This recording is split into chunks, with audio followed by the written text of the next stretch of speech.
All right. Good evening, guys. I would like to welcome you all for our first session for Economics 1B, right? So Economics 1B, that is macroeconomics, right, for the first year students. And also in line with Economics 1B, we'll also be doing fundamentals of macroeconomics. It's basically the same module. It's basically the same module. You don't need to be scared. It's the same module. It's just that you've got different question papers or different assignments that you're going to receive. But basically, it's the same module, it's the same content that you'll be learning, whether you're doing Economics 1B or you're doing fundamentals of macroeconomics. It's basically the same module. So we are going to combine all of you guys into one class, and we're going to go through it together. So I haven't really finalized the dates, but it is most likely we'll be doing it every Wednesday evening at 7 p.m. So for today, it's going to be a free class. And on Wednesday, it's going to be another free class just to introduce you guys to your professor, Mr. Fortune, who will be taking you through the economics lesson. So like I highlighted last semester, I took you guys for Economics 1A, which is basically theory and a lot of graphs. But for Economics 1B, you will notice that there will be a little bit of some calculations, but it will be more practical when we are talking about the economy at large. We are talking about issues of inflation, unemployment, and etc. And your tutor, Professor Fortune, is one of my dear friends. We've been together for a while at Varsity Unlimited Tutors. He usually takes this course and some accounting courses for me. It's very good. I'm sure you'll be in capable hands. Then me, I will just pop up maybe when we start doing exam revision. I might show up to relieve him here and there so that he also has got time, for family and whatnot. But I'm sure you will enjoy the classes with him. If there are any problems, I'll always be available. On WhatsApp, I'll be attending some of the classes in the background, and you can always give me a call. Then the prices are the same, just like we did for financial reporting and analysis. It's 800 Rand for the entire semester for each module, and this includes the KCQs. This includes the KCQs. Remember what we said about the KCQs? If you need one-on-one for the KCQs, you can talk to me, but I'll also provide your tutor with some of the questions so that you can also discuss them even in the class setup, so that you can go through them together as a team, right? So as usual, after each lecture, we'll provide you some notes, and we'll also provide you the recording of the video. Then if you have got any questions, feel free to talk to your professor. He will answer those questions for you.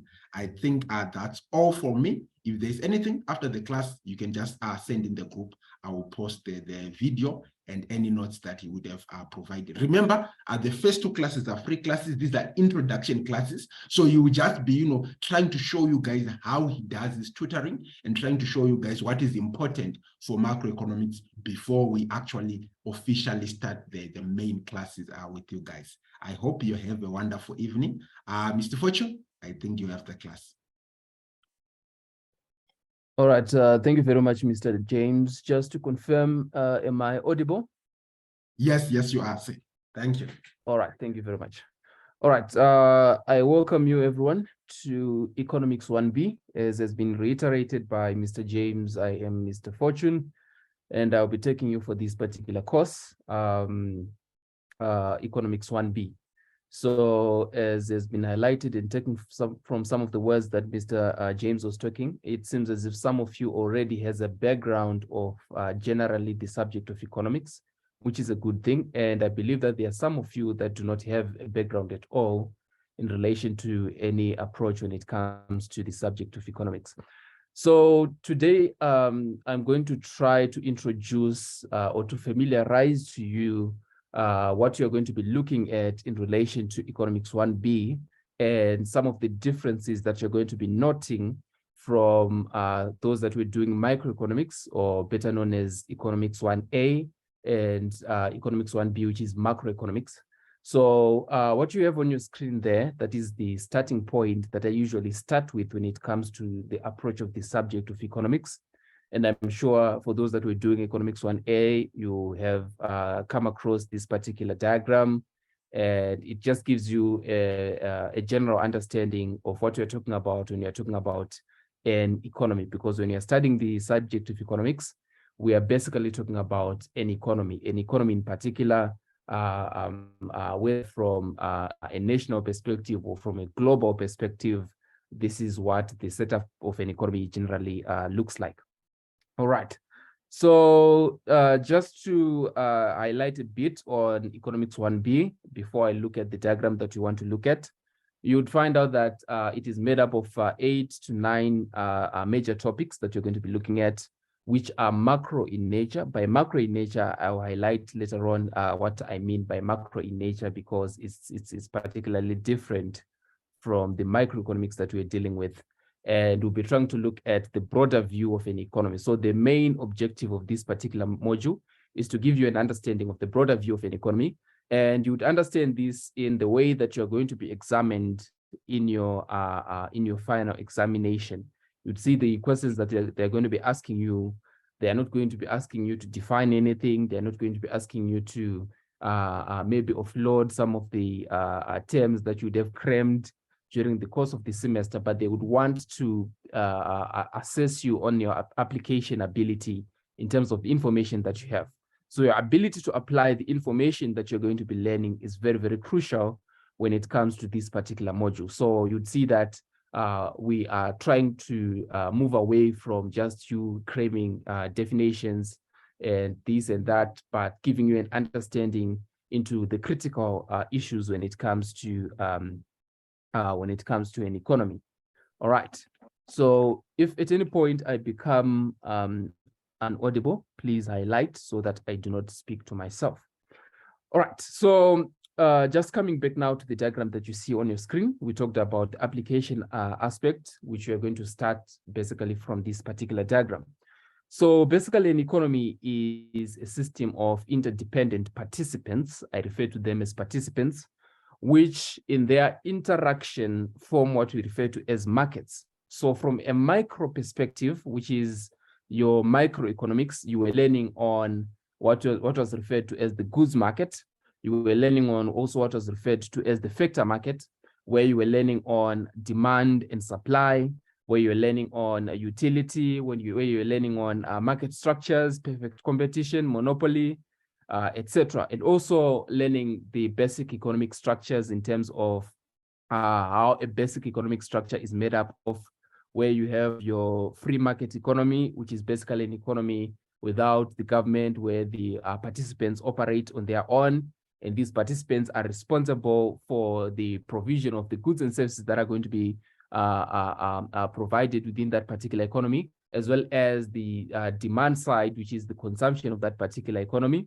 And also it goes on to reiterate or to highlight the effect on, in terms of the prices, the price mechanisms, how prices are going to be determined in that particular economy. So we're not going to be looking at all those individual aspects of an economy. We're going to be looking at them on a broader perspective.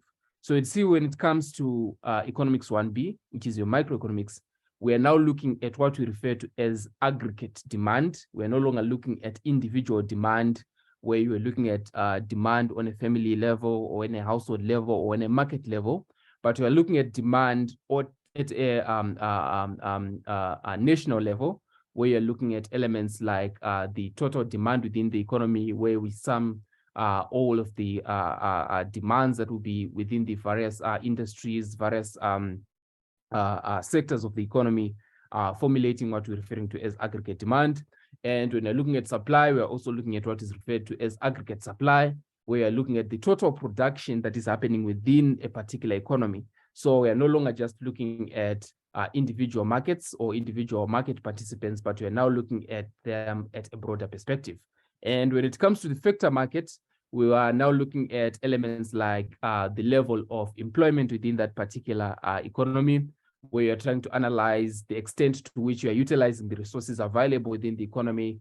We're going to be talking about the full employment, talking about unemployment in particular, how it is calculated, and some of the effects that it creates within that particular economy. I also highlighted the effects of prices. We're now looking at what we're referring to as the general price level. We're no longer looking at the price of an individual product or an individual element, we're looking at what we are referring to as the general price level, which is basically the price level of all of the aggregated goods and services within that particular economy. And in that vein, you'll be looking at elements like inflation. What is it when you're talking about inflation, and the particular effects that arise as a result of some of these elements. So I'm trying to divorce you from thinking on a micro level so that we get to the thinking at a macro level so that you'll be able to understand the particular elements. So with that, you also understand that in terms of an economy is made up of, we talked about the individual participants, the households, the firms, the government. This applies as well as to the macro element of the subject of economics, because that also highlights certain elements when you're looking at what we are referring to as the types of economies. So you'd see that in your module, when you're going to be going through a module, we're going to be talking about what we refer to as the two-sector model, which is basically an economic system which is made up of only the firms and the households without the government, and some of the assumptions that comes along as a result of that. And we'll be trying to analyze what is the effect of a change in aggregate demand, what is it that causes that change in the aggregate demand, and who is it that is contributing to that particular level of aggregate demand within that particular economy. And if it is aggregate supply, we're also trying to look at some of the contributory factors to what we are referring to as aggregate supply on a two-sector model. Then we're going to try to expand it into what we refer to as a three-sector model, where we are looking at an economy now which has the firms and the households, and also now including what we refer to as the government.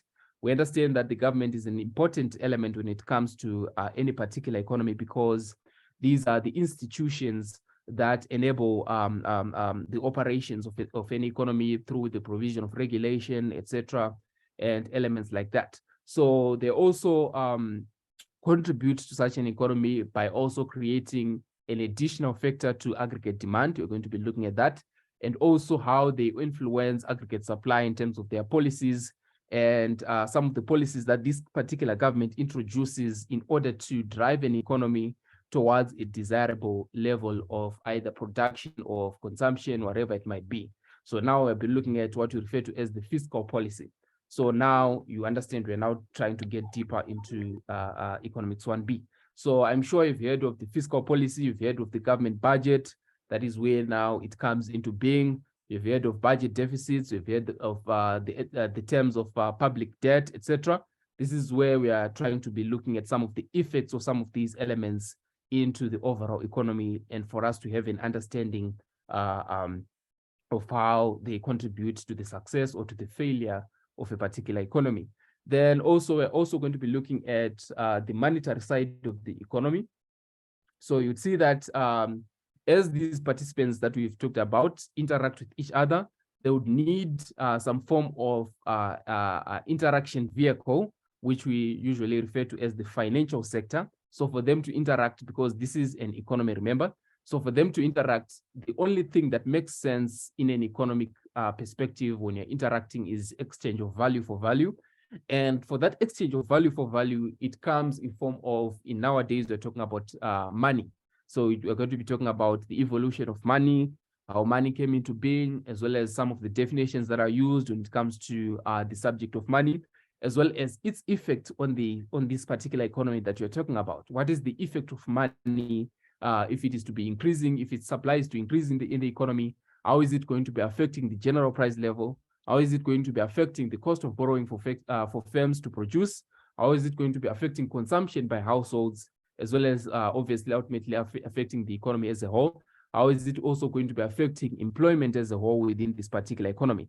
So that's where you see some of these diagrams here, where you see the firms and the households. Now we have in the middle there, the financial sector, highlighting the interaction or the intermediation that this particular sector does within this particular economy in order for these participants to interact with each other. So in terms of that, you would find out that in terms of the financial sector, we'll be looking at various institutions that are important when it comes to the operation of this financial system. We'll be looking at the functions of the central bank. What is the central bank? Who is it that is behind the central bank?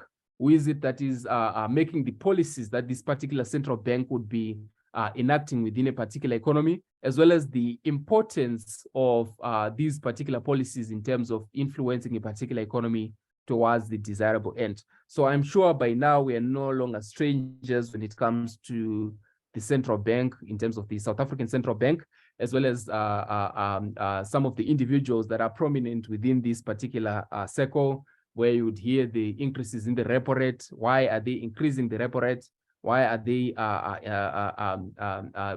enacting such particular policies when people are having a different host of challenges within their livelihood?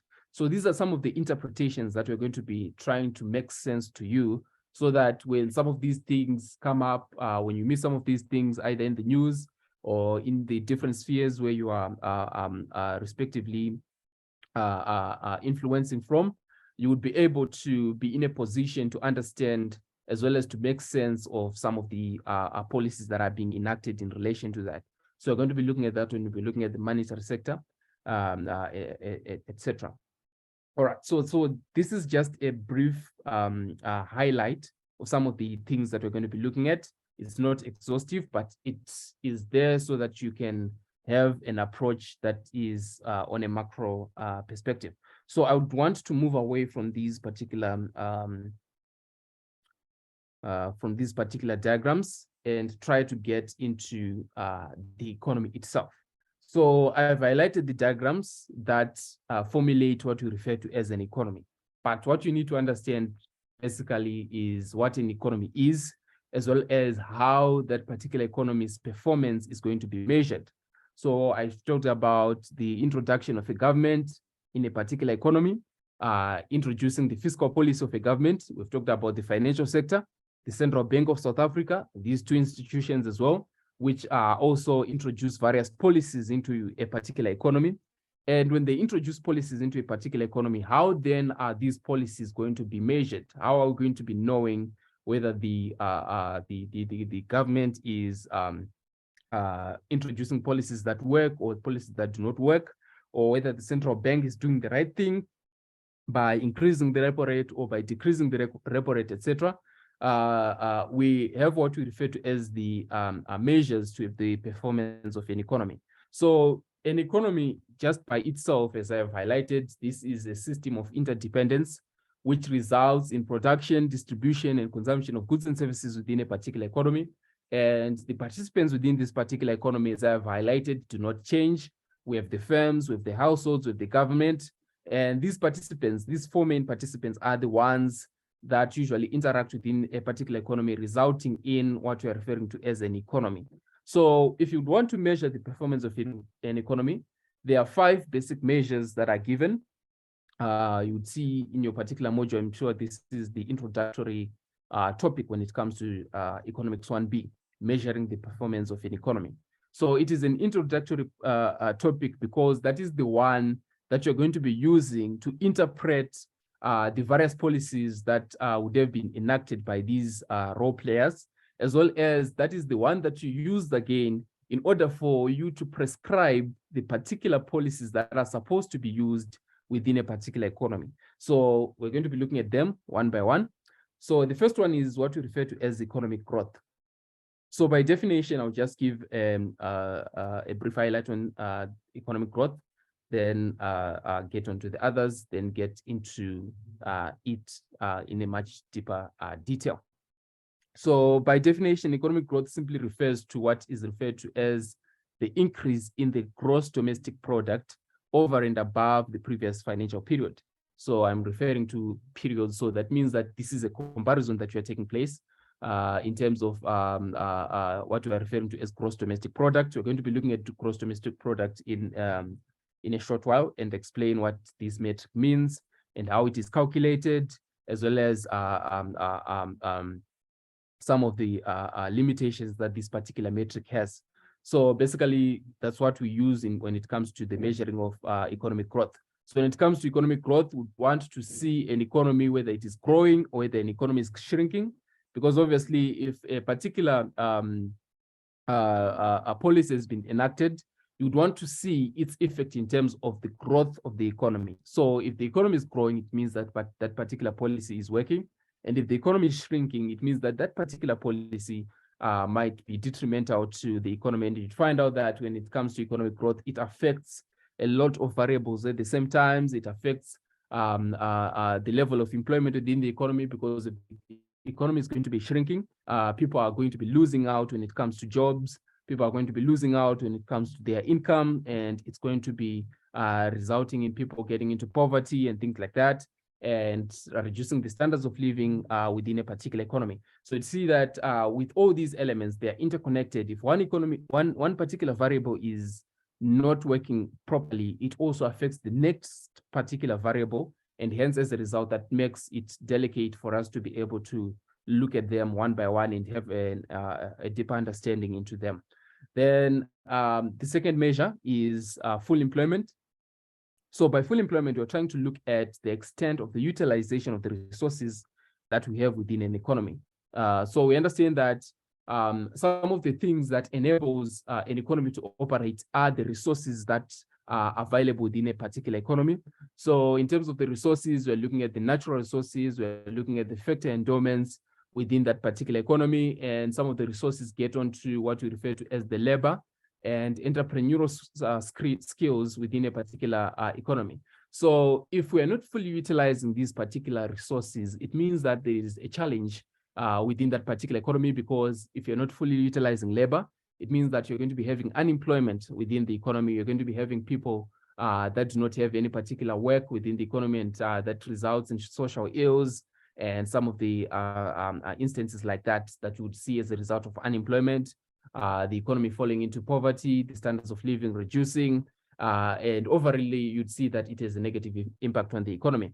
And you'd see that in terms of the underutilization of other factors such as natural resources, again, it also affects the economy in one way or the other, because you're underutilizing what is available, which you could have been using in order for you to create employment and emancipate the economy as a whole. So this is very, very important. So in terms of full employment metric for this particular module, we are going to be looking at what we refer to as labor unemployment rate. So labor unemployment rate is of particular importance because it affects the lives of individuals at a personal level, and trickling down to the overall effect in terms of the overall economy being affected at the same time. You'd see that people no longer have access to medication, people no longer have access to education, people no longer have access to a decent standards of living, and also it also affects the level of aggregate demand as well within that particular economy, which is also important in driving economic growth. We're also going to be looking at how aggregate demand is a driver of economic growth later on.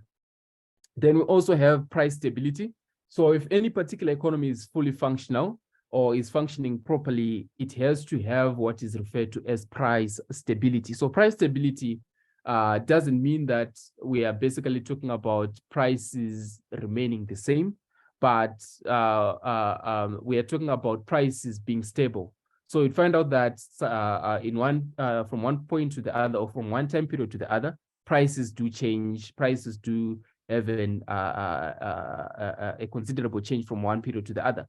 But when you're talking about price stability, you're talking about the overall stability when it comes to the certain targets that would have been given by the central bank. There's what they refer to as the inflation rate targets, which are then used to assess whether the prices are stable. So you'd see that if prices then are to fluctuate beyond that particular target, it then becomes what we're referring to as inflation, which is detrimental when it comes to the economy. So when it comes to price stability, we are mostly interested in the metric that we call the consumer price index. So I know there's the producer price index, of course, it's important, but the consumer price index is very, very important because it creates what we refer to as the increase in the cost of living. So the consumer price index, we're going to be looking at what the consumer price index is and how it is used to measure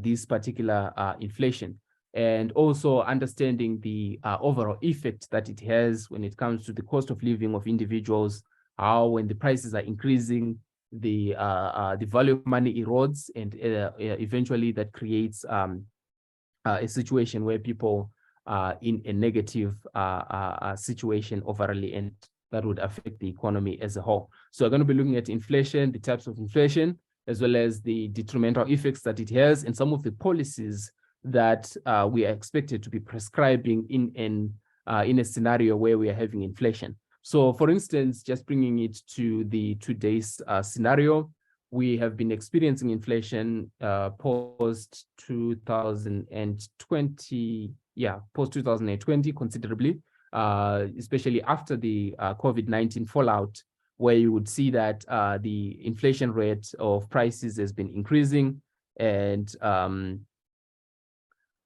the inflation rate prices has been increasing, and the prices of notably fuel and the cost of living in terms of the prices of bread, if you are to compare those from the previous periods, you'd see that there was a considerable change when it comes to that. So that is some of the contributory effects to what we are referring to as inflation, because when the prices are increasing, it results in the deterioration of the people's incomes, and inflation overall is taking place. And in relation to that, we've been seeing the central bank, which is the South African Reserve Bank, prescribing repo rate increases, where you would see that there was an increase in the repo rate as a result of that. So we'd want to make sense of that. Why are they increasing the repo rate when prices are increasing? Because if you're going to be increasing the repo rate, people's incomes are going to be eroded, especially those that have a lot of borrowing in them, and people are going to be reducing consumption, et cetera, et cetera, et cetera. So we're going to be making sense of some of these policies and why they are going to be enacted when you'll be looking at these particular elements there. Then we have what we refer to as the balance of payment stability or external stability. So with external stability, we're looking at the interaction of the local economy with the international economy. We understand that no economy operates in a vacuum. We have to import some of the goods from other countries, from China, from Germany, from Japan. And also we need to be exporting some of the goods and services that we're producing locally to other countries. We need to export the wine that we're producing in Cape Town. We need to produce some of the artifacts that we produce locally to other countries as well, in order for us to remain competitive when it comes to that. We'll be looking at some of the elements like the exchange rates, the effects on the exchange rates. If we're going to be having instability within the local economy, how that is going to be affecting the exchange rate as well. So it is, you've been seeing recently, the value of the rand has been deteriorating against the United States dollar. Now the rand against the US dollar is something like $1 is 20 rand, somewhere there. If you look previously in previous periods around 2010, it was different. We're having maybe 1 rand equating to 10 rand, equating to a dollar, 10 rand equating to a dollar. So you'd find out that such scenarios again create instabilities in some instances, because you'd find out that it becomes expensive for you to import goods and services from other countries, and some of the goods and services are essential within the economy. So I'm talking about this in a theoretical manner so that we have an understanding of the reasoning that you're going to be expected to be applying when it comes to the subject of economics. Then last but not least is the equitable distribution of income and wealth. So if the economy is growing, if the prices are stable, there is full employment, what also is important is for us to consider whether that particular growth is inclusive. Is it including everyone, or is it including only a certain portion within the economy? And in terms of this one, in South Africa per se, South Africa is regarded to be one of the most unequal economies in the world, with what they refer to as the Gini coefficient of 0.67, which is regarded to be the most unequal when it comes to the interpretation of that coefficient. We're going to be looking at that one later on when you look at the development, etc., as well as trying to interpret whether the economy would be developmental when it is only growing from a gross domestic product perspective, but not including the individuals within that particular economy as well. So you find out that this is very, very important, because this creates instability within an economy. And as a result, that creates a scenario whereby you'd eventually have scenarios where you'll be having social unrest, elements like what we experienced in the July unrest, where people were simply hungry and wanted to just get a piece of something to eat and ended up looting the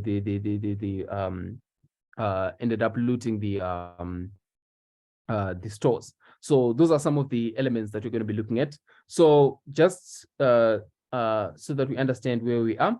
So we talked about economic growth, and we say that economic growth is the increase in the gross domestic product from one period to the other. So we just want to look at the element of economic growth, and so that we understand why it is important within a particular economy. So we're going to be looking at what gross domestic product is and why it is considered an important indicator of the growth of an economy, as well as looking at what the difference between what we refer to as nominal GDP and real GDP, as well as looking at whether gross domestic product increases would necessarily mean that the economy is growing. So we're also going to be looking at some of those elements. So we want to look at defining gross domestic product. Let me just make my font a little bit larger there so that it becomes a little bit visible for everyone. All right. So as I have highlighted, that gross domestic product basically refers to the increase in the value of the production within a particular economy. So when we are talking about gross domestic product, we are looking at the value of the production that is happening within the particular economy, as well as how it is going to be measured. So just allow me to come back there. All right, so we want to define what gross domestic product. So this is very, very important, because the definition also is important when it comes to what we look at gross domestic product and what we do not look at when it comes to defining gross domestic product. Because I've seen in past exam papers, they can give you a range of statistics in terms of values and various indices that you're supposed to be using to calculate this gross domestic product. So if you're given a range of information without knowing what is to be included in gross domestic product, you would end up including what is not supposed to be included in gross domestic product, because you do not have an understanding of the definition of gross domestic product. So the understanding of the definition is important. So as I've highlighted, that you are not likely going to find at any point being asked to define what gross domestic product is in your final OSA, but the application aspect of that definition is very, very important. So now let's look at the definition of gross domestic product.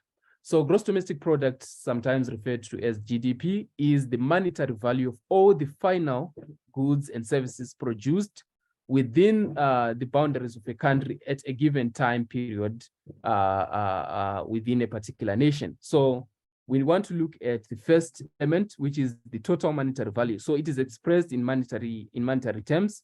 So you'd find out that if it is in South Africa, it would be expressed in rand terms. And the clarification when it comes to what they would have considered for them to look at the value terms in terms of the rand, we're going to be looking at it when we're looking at the methods that are used to measure gross domestic product.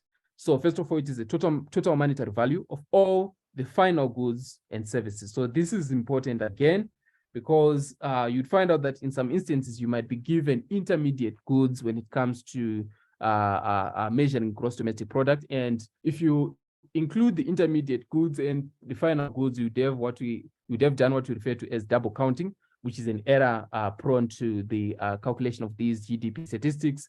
And hence, as a result, you'd find out that overall that might end up affecting the mark that you're going to be getting in your final exam. Then also the other important aspect is that this particular metric, it is calculated within the geographical boundaries of that particular country. So when you're looking at the geographical boundaries of a particular country, you're now looking at the limitations in terms of the extent to which you are going to be looking at in terms of the calculation statistics that you're going to be using. So basically, you're looking at, if it is in South Africa, you're looking at the value of all the goods and services that would have been produced in South Africa. So you'd find out that there are variations to this gross domestic product with gross national product, which is different from gross domestic product, which you're going to be looking at later on, which you're going to be unpacking again later on. And the differences in these elements is important. So this definition by itself, if you understand this particular definition, you are able to answer any topic, any question, sorry, when it comes to the calculation of gross domestic product, because you know what to include and you know what not to include. So this particular definition of gross domestic product, it includes the production of all the final goods and services within the boundaries of a country, irregardless of who produced it, whether it's a foreign national that produced it, whether it's a foreign international organization that is producing within the boundaries of South Africa, it is included within gross domestic product. So you find out that there's a variation again when you look at what you refer to as gross national product. Gross national product does not include production by foreign entities, foreign individuals. It only includes the production only by the citizens of a country, regardless of their place of residence, whether someone is in the United States, whether they are in China. As long as they are producing something, we include it in what we refer to as gross national product, but not in GDP. So that is very, very, very, very important. All right. So we just want to get to understanding how the gross domestic product is then used to calculate economic growth. So that is the main aspect that you're going to be looking at. So what you have on your screen there, the Sub-Saharan Africa gross domestic product growth forecasts, I think in the year 2012. So we're just using them for academic purposes so that we have an understanding of what you're talking about there. And you have in terms of, this is in terms of the growth. This is the growth perspective.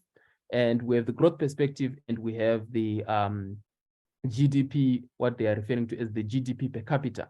We're going to be highlighting again what GDP per capita is after understanding the calculation of the gross domestic product growth rate. So for us to calculate the gross domestic product growth rate, we use this particular formula which states that GDP of the current period minus the gross domestic product of the previous period divided by the gross domestic product of the previous period times 100.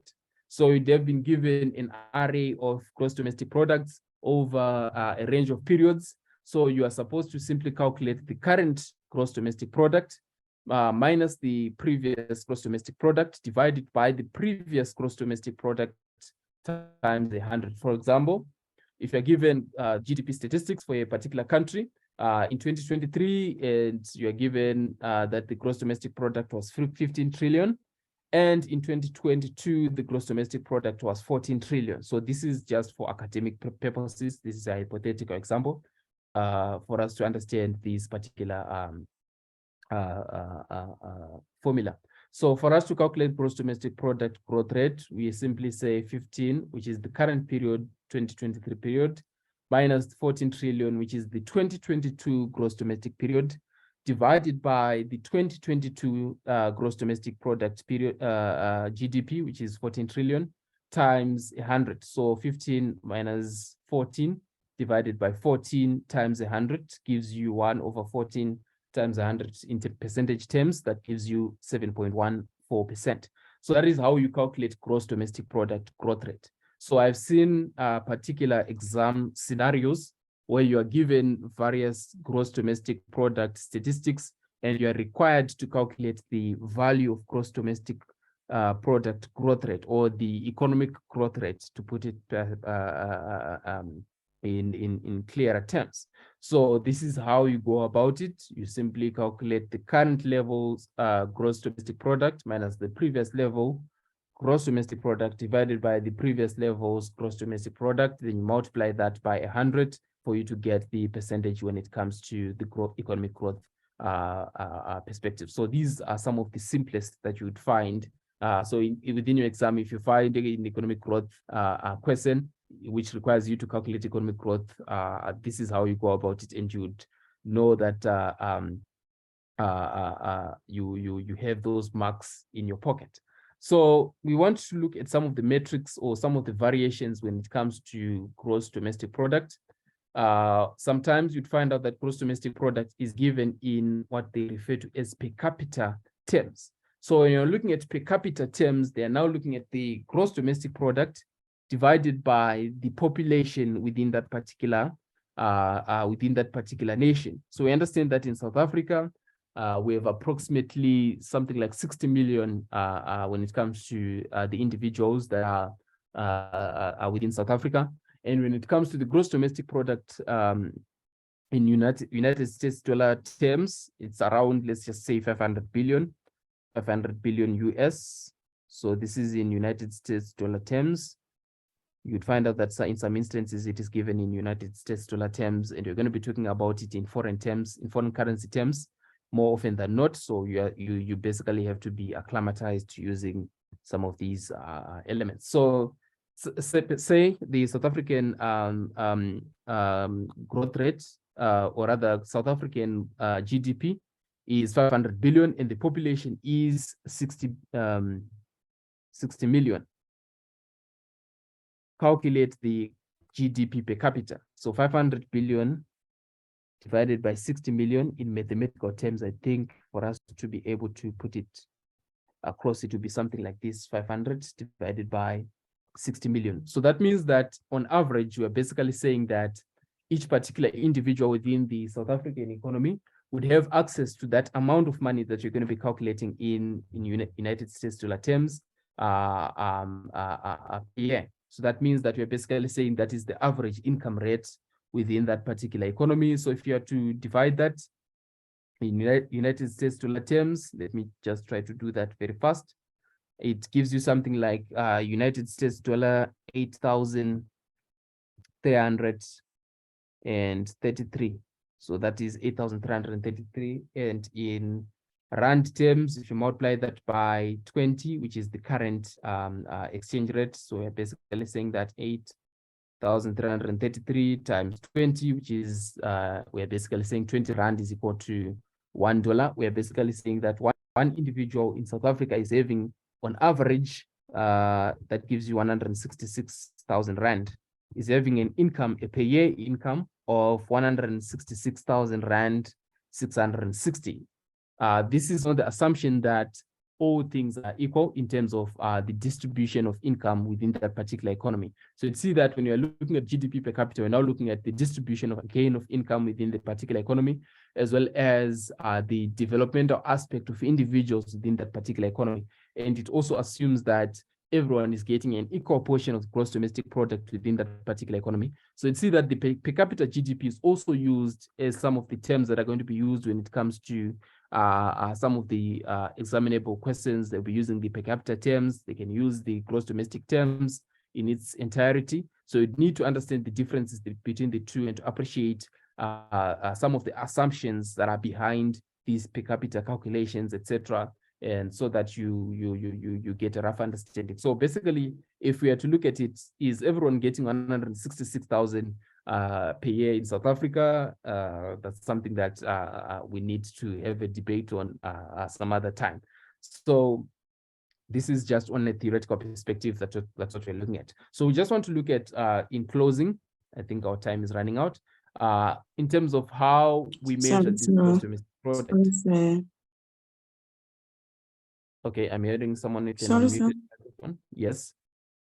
Can you please repeat the first one? How do you divide by 14? All right, let's get the 14. All right, let's come back here. All right. So somebody wants us to look at the gross domestic product growth rate calculation. So let me just have a recap on that one. Okay, I think because of our time, let's just close it after this, because the time, I think, is running towards the negative. So I had some of load shedding. So just to incorporate them as well. Let's just have a look at this one, and we're gonna close at this particular point. All right. So we're talking about gross domestic growth rate. And we say that the formula that we use when it comes to gross domestic product growth rate or economic growth rate is the current year's GDP minus the previous year's GDP divided by the previous year's GDP times 100. So this is the basic formula that you use to calculate any growth rate of any metric, even if it is not gross domestic product. So you just basically take the current year's period calculation minus the previous year's period calculation divided by the previous year's period and multiply it by 100. So suppose we have an example here, which says that given the GDP of a country, and in 2023, we have 15 trillion as the current year's gross domestic product. And you're also given that in 2022, the gross domestic product was 14 trillion. So we have two different figures that we have. We have one for 2023, which is 15 trillion. So the 2023 one, let me rewrite it. 2023 GDP is equal to what? 15 trillion. I'll just say 15T there. Then with the 2022 gross domestic product calculation, which is 14 trillion, which I'll just say 14T. And we are required to calculate the economic growth rate. So for us to calculate the economic growth rate, we know we have the formula which says the current year's gross domestic product minus the previous year's gross domestic product divided by the previous year's gross domestic product, and we multiply that by 100. So for us to do that, we're simply going to be saying 15 trillion minus 14 trillion. Then we put that in brackets. Then we observe the mathematical rules for that a particular calculation. Then we divide it by 14 trillion. Then we simply multiply it by 100. Then on that one, if you do that particular calculation, let me just redo it to see if I calculated correctly. So I'm simply saying 15 minus 14, which gives you 1 divided by 14, which gives you 0.0714 and to 2 decimal places. And if you multiply that by 100, it gives you 7.14%, which is the figure that we have there. All right, so this is how you calculate gross domestic product growth rate, or the economic growth rate, put it per se, because this is what is used to calculate economic growth rate. So when they are saying that an economy is growing, this is how they would have calculated it. They are saying that the economy is shrinking, this is how they would have calculated it. So you'd find out that in some instances, they try to divide that particular growth rate, that particular GDP into quarters, where they say that in the first quarter, maybe the first 3 months of the particular year, the gross domestic product amounted to such and such an amount, and the second quarter it amounted to such an amount, and they simply use these current year's period minus previous year's period divided by the previous year's period times 100 for you to see if there is a growth rate or there is a negative growth within that particular quarter, put it per se. All right, are we together there? All right, I think let me just allow this time to entertain any questions, because the time is running out. I will not be able to finish on the measures that we have in terms of gross domestic product. So if you have any questions on what I have presented or what we're going to be looking at later on, I'm giving you the floor now. I think maybe for 5 minutes, we'll be looking at the questions, if there are any. Good evening, Tsepo here. Yes. If I may just ask you, just for the sake, what is actually the gross, what's the GDP? What are those products? If I may just ask. All right, so let's get back to the definition. The definition will give us the answer. What are the products that are included in gross domestic product? So the definition here is saying that the gross domestic product is the total value of all the final goods and services produced within the boundaries of a country. All right, so I want to highlight something there. We're going to be looking at some of the weaknesses of this gross domestic product metric. So we are looking at the goods, we are looking at the services. So we understand that an economy produces goods, and it also produces services in form of financial services, various services that are produced in insurance services, etc. In a nutshell. So all of these can be summed up in a monetary value perspective, which would then calculate as gross domestic product. So these goods are all, any good that you're thinking of that is produced in South Africa within the formal market, okay? So That's number one. It is within the formal market. So gross domestic product does not include the informal market, what is being produced in the backyard of someone.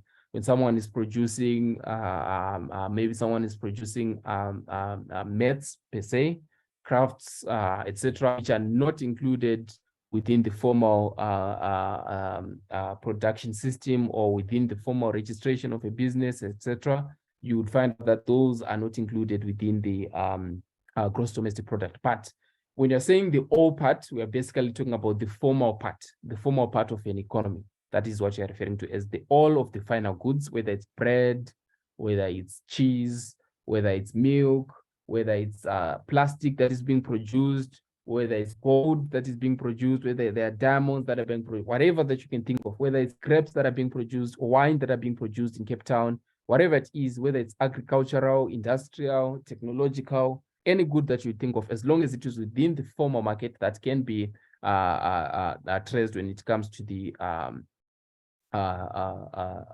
production. That is the goods that you are referring to. All right. I don't know if you have answered. Thank you. All right. So again, just to highlight there, it does not include elements like drugs. Of course, we understand that these are illegal. You'd find out that it does not include illegal substances like drugs. It does not include substances which are not within the formal market system. We talked about subsistence. Some are into subsistence farming. They produce goods and services that they only consume for themselves and maybe will not eventually be recorded as part of the statistics because there are no records when it comes to that. It is not included when it comes to gross domestic product.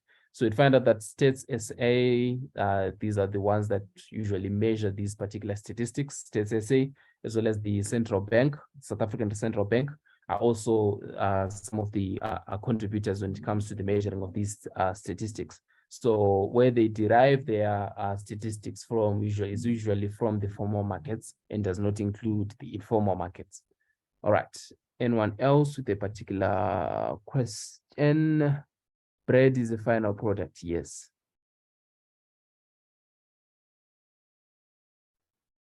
Okay, just can wheat be defined? All right. Sorry, let me just look at a question here in the chat. Someone is saying, can wheat be defined as a final goods, as this is usually the first product before being made into other products? So there are products that are used in the intermediate process of other goods. Those particular products are not categorized as the final products. But if wheat is consumed as the final product at any one point in time, it can be the final product. So you just need to understand where it is coming into. But when it comes to the production of bread, obviously wheat is an intermediate. It is not the final, it is an intermediate. So we look at the value of bread, we do not look at the value of wheat. All right. Someone wanted to ask a question there.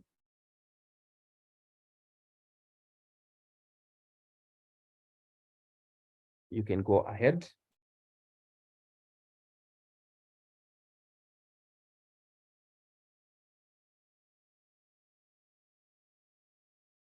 Someone wanted to ask a question, or anyone with a question? Or maybe I've answered the question that they wanted to present.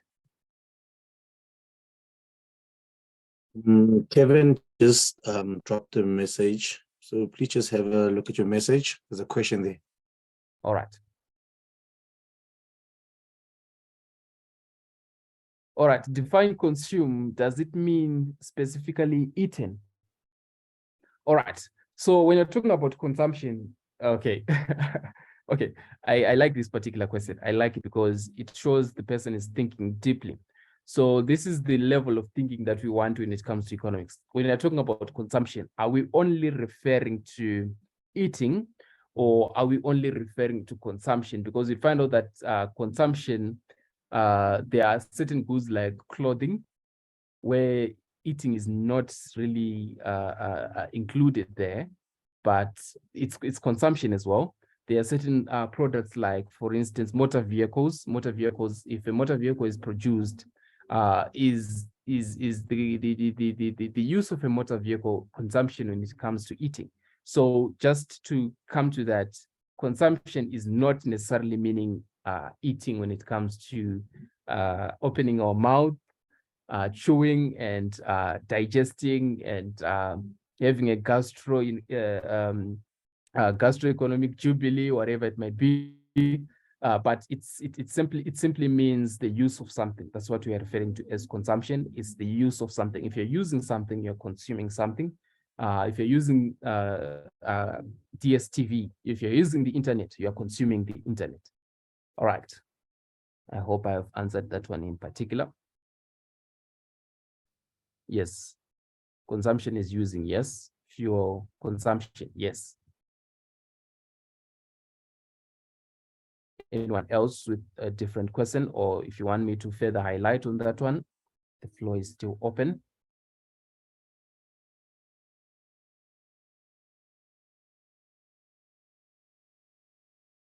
For me, it's not a question as such, but thank you for the for elaborating.